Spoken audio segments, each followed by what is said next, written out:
Channel بات کرتا ہے اٹھا کے منہ بھی شاہوں سے، جہاں کو باخبر کرتا ہے یہ مفلس کی آہوں سے۔ ناظرین گرامی السلام علیکم ورحمۃ اللہ وبرکاتہ۔ سیدھی بات کے تازہ ترین آج کی بات خاص بات میں آپ لوگوں کا استقبال ہے۔ ناظرین گرامی میں انصار عزیز ندوی اس وقت دن بھر سے آئی ہوئی کچھ اہم ترین خبروں کی تفصیلات لے کر کے آپ لوگوں کی خدمت میں حاضر ہوا۔ ناظرین گرامی تفصیلات میں جانے سے پہلے میں آپ لوگوں کو اطلاع کر دوں کہ آج کے دونوں پرائم ٹائم شائع ہو چکے ہیں، جس میں اہم ترین خبروں پر تبصرہ ہوا ہے۔ جن احباب نے نہیں دیکھا جائیں دیکھیں، دوسروں تک پھیلانے کی کوشش کریں، لنک کو شیئر کریں۔ ادارے کی مضبوطی، ناظرین گرامی آپ لوگوں کی مضبوطی، آپ کو جانتے ہیں کہ اس وقت ہمارا کام کہاں چل رہا ہے اور اس کے لیے ہم لگاتار پرائم ٹائم میں اعلانات کر رہے ہیں۔ نیچے اس کی تفصیلات بھی دی جا رہی ہے، اس پر آپ رابطہ کر لیں۔ آئیے پہلی خبر کی جانب بڑھتے ہیں۔ لوک سبھا اسپیکر اوم برلا نے منگل کو کہا کہ عوامی نمائندوں کے طرز عمل اور برتاؤ پر ہی نمائندہ اداروں کا وقار منحصر ہے اور ایوان کا وقار کم ہونا جمہوریت کے لیے خطرہ ہے۔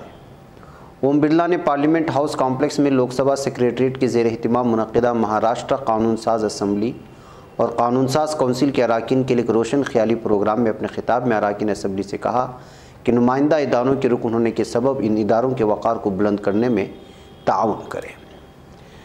ناظرین گرامی ادھر مہاراشٹر نو نرمان سینا کے سربراہ راج ٹھاکرے کی جانب سے مسجدوں کے لاؤڈ اسپیکر پر تنازع کھڑا کرنے کے درمیان مہاراشٹر کے بی جے پی لیڈر نے مندروں کے لیے مفت میں لاؤڈ اسپیکر فراہم کرنے کا اعلان کیا ہے۔ رپورٹ کے مطابق بی جے پی کے سب سے امیر لیڈران میں شامل موہت کمبوج نے ٹویٹ کیا، جس کسی کو بھی مندر میں لاؤڈ اسپیکر لگانا ہے وہ ہم سے مفت میں مانگ سکتا ہے۔ سبھی ہندوؤں کی ایک آواز ہونی چاہیے، جے شری رام، ہر ہر مہادیو۔ ناظرین گرامی ادھر دہلی جل بورڈ نے اپنے اس حکم کو واپس لے لیا ہے جس میں اس نے اپنے تمام مسلم ملازمین کو رمضان کے دوران جلد چھٹی دینے کے احکامات جاری کیے تھے۔ اس سے پہلے جاری کیے گئے سرکولر میں مسلم ملازمین کو مقررہ وقت سے 2 گھنٹے پہلے کام سے فارغ ہو جانے کی اجازت دی گئی تھی۔ اس سرکولر کے جاری ہونے کے بعد ہندوتوا وادیوں نے ہنگامہ آرائی شروع کر دی تھی۔ کچھ ہندوتوا وادیوں کا کہنا تھا کہ کیجریوال حکومت مسلم ملازمین کو تو رمضان کے دوران رعایت دے رہی ہے لیکن ہندو ملازمین کو نوراتری کے دوران کوئی رعایت نہیں دے رہی ہے۔ ناظرین گرامی چندی گڑھ کو لے کر پنجاب اور ہریانہ کے درمیان جنگ جاری ہے۔ اس تعلق سے ہریانہ اسمبلی میں منگل کے روز خصوصی اجلاس طلب کیا گیا اور چندی گڑھ پر پنجاب اسمبلی کے ذریعے پاس قرارداد کی مخالفت کی گئی ہے۔ ہریانہ کے وزیر اعلیٰ منوہر لال کھٹر نے Chandigarh S Y L اور B B M B issue پر ایوان میں سرکاری قرارداد پیش کی۔ ساتھ ہی یہ سفارش بھی کی گئی کہ چندی گڑھ کو پنجاب کو منتقل کرنے کی ایشو کو مرکزی حکومت کے سامنے اٹھایا جائے۔ ایوان نے مرکزی حکومت سے گزارش کرتی ہے کہ وہ ایسا کوئی قدم نہ اٹھائے جس سے موجودہ توازن بگڑے۔ ناظرین گرامی ہندوستان میں معاشی جرائم کے خلاف کارروائی کرنے والی agency E D enforcement directorate عام آدمی پارٹی لیڈر اور دہلی کے وزیر ستیندر جین اور شیو سینا لیڈر راجیہ سبھا کے رکن سنجے راوت کے خاندانوں سے وابستہ جائیدادیں ضبط کر لی ہیں۔ دونوں لیڈران کے کنبوں پر مختلف معاملوں میں کارروائی کی گئی۔ ایک معاملہ شیو سینا لیڈر سنجے راوت کے اہلیہ سے متعلق ہے جبکہ دوسرا ستیندر جین کے خاندان سے وابستہ ہے۔ پہلے معاملے میں انفورسمنٹ ڈائریکٹوریٹ نے 1034 کروڑ روپے کے پاترا چال اراضی گھوٹالے میں شیو سینا لیڈر سنجے راوت کے اہلیہ کے اثاثوں کو ضبط کیا۔ اس کارروائی کے تحت جانچ ایجنسی نے راوت کے علی باغ میں واقع 8 پلاٹ اور دادر میں واقع ایک فلیٹ کو ضبط کر لیا ہے۔ ای ڈی نے جو جائیدادیں ضبط کی ہے اس میں سے 9 کروڑ کی جائیداد سنجے راوت کے قریب ترین پروین راوت کی ہے جبکہ 2 کروڑ کی جائیداد سنجے راوت کی بیوی کی ہے۔ ناظرین گرامی ادھر پنچایت درگاہ بازار کے پاس واقع عیسیٰ چڑھا مسجد کی تعمیر نو کا کام مکمل ہونے کے بعد جمعیت علماء ہند نے اسے پنجگانہ نماز کی ادائیگی کے لیے آج نمازیوں کی سپرد کر دیا ہے۔ قابل ذکر بات یہ ہے کہ 19 اکتوبر 2021 کی شب میں شرپسند عناصر نے متحد ہو کر مسلمانوں کے گھروں اور دکانوں کو نذر آتش کرنے کے ساتھ ساتھ بہت سی مسجدوں میں بھی آگ لگا دی تھی۔ اس کے نتیجے میں مسجدیں پوری طرح جل کر خاکستر ہو گئی تھیں۔ ان میں عیسیٰ چڑھا مسجد بھی شامل تھی۔ جمعیت علماء ہند کا ایک نمائندہ وفد مولانا معصوم ثاقب جنرل سیکریٹری جمعیت علماء ہند کی قیادت میں جب وہاں گیا تھا تو مسلمانوں کے ساتھ مقامی ہندو برادری کے لوگوں نے بھی وفد کا گرم جوشی سے استقبال کیا تھا۔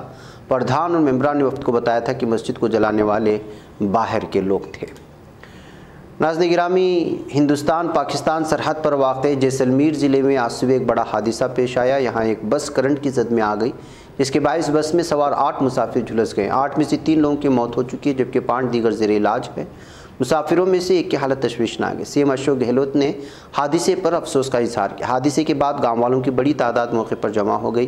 حادثے کا شکار ہونے والے سنت سدارام کے میلے میں شرکت کے بعد واپس آ رہے تھے، اس دوران حادثہ پیش آیا تھا۔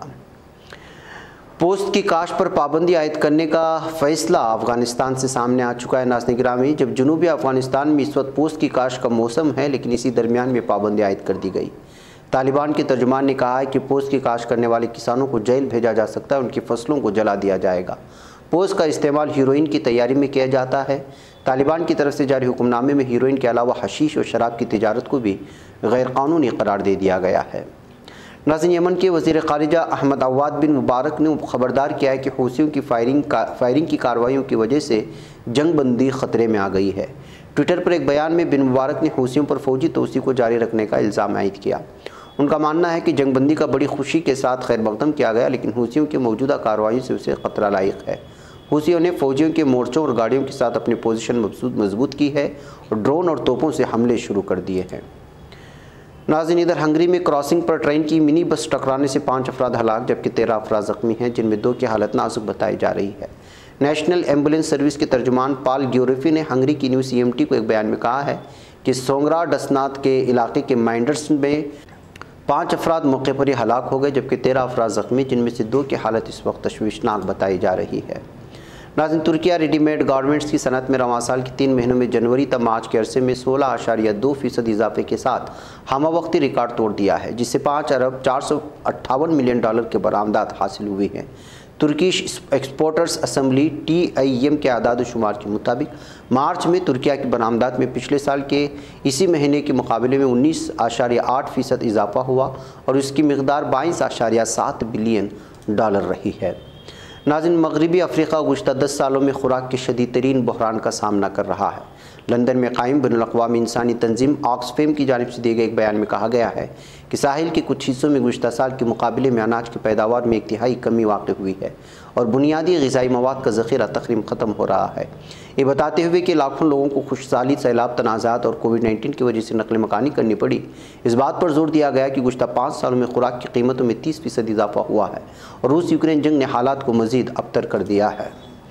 ناظرین، روسی وزیر خارجہ سرگئی لاوروف نے کہا ہے کہ ہم کیف کے قریب بوچا شہر سے متعلق خبروں کی حقیقت سامنے لائیں گے۔ لاوروف نے عرب لیگ کی یوکرین سے متعلق رابطہ گروپ کے ساتھ ماسکو میں ایک ملاقات کے بعد پریس کانفرنس کے دوران روسی وزیر خارجہ نے روس اور مشرقی وسطی و شمالی افریقی ممالک کے ساتھ تعلقات پر غور کرتے ہوئے کہا کہ تعلقات یوکرین کی صورتحال کے باعث نہیں بلکہ ہمارے خلاف ناجائز پابندیوں کی وجہ سے متاثر ہو رہے ہیں، جن کا اثر سب سے پہلے عالمی معیشت پر برا پڑ رہا ہے۔ ناظرین، ادھر شمالی کوریا نے کہا ہے کہ جنوبی کوریا نے کوئی فوجی کارروائی کی تو اس کا جواب جوہری حملے سے دیا جائے گا۔ خبر کے مطابق شمالی کوریا کے رہنما کم جونگ ان کی بہن اور حکومت کے اعلیٰ عہدیدار کم یو جونگ نے بیان میں کہا کہ جنوبی کوریا نے ان کے ملک کے خلاف فوجی کارروائی کی تو یہ بڑی غلطی ہوگی۔ شمالی کوریا جواب میں ایٹمی حملہ کر سکتا ہے۔ انہوں نے مزید کہا کہ شمالی کوریا جنگ کا مخالف ہے کیونکہ اس سے جزیرہ نما کوریا تباہ ہو جائے گا۔ اصولی طور پر جنوبی کوریا کو اپنے دشمن کے طور پر نہیں دیکھتے۔ ناظرین گرامی، آج کی خاص بات میں روس نے امریکہ کو مشورہ دیا ہے کہ جنگی جرائم کے خلاف عدالتی کارروائی سب سے پہلے یوگوسلاویہ عراق سے شروع ہونی چاہیے۔ یوکرین میں حالات کے حوالے سے امریکہ کے صدر جو بائیڈن نے کہا تھا کہ جنگی جرائم کی وجہ سے صدر ولادیمیر پوتین کے خلاف عدالتی کارروائی شروع کروانے کی ضرورت ہے۔ جوابی بیان میں روس وزارت خارجہ کی ترجمان ماریا زہروا نے کہا ہے کہ امریکہ کو جنگی جرائم کے بارے میں عدالتی کارروائی یوگوسلاویہ اور عراق سے شروع کرنی چاہیے۔ سوشل میڈیا ٹیلی گرام سے جاری کردہ بیان میں زہرودا نے کہا ہے کہ امریکہ عدالتی کارروائی کو یوگوسلاویہ کی بمباری اور عراق پر قبضے سے شروع کرے تو بہتر ہوگا۔ بہرکیف ناظرین گرامی، آج کی خاص بات میں کچھ اہم ترین خبریں تھیں جو آپ کے سامنے رکھی گئی۔ مجھے آپ پر اجازت دیں، انشاءاللہ پھر آپ لوگوں سے ملاقات ہوگی۔ السلام علیکم ورحمۃ اللہ وبرکاتہ۔ یہ چینل حق نگر بن کر کچل دیتا ہے فتنوں کو، اگر گندی ہو پالیسی تو تو مرتے دیکھا کتنوں کو، اسی بازار میں بکتے ہوئے دیکھا ہے سپنوں کو، سبھی یکساں ہے یہ پیغام دو غیروں کو اپنوں کو، وطن اہل وطن کا ہے گلے بے خار سی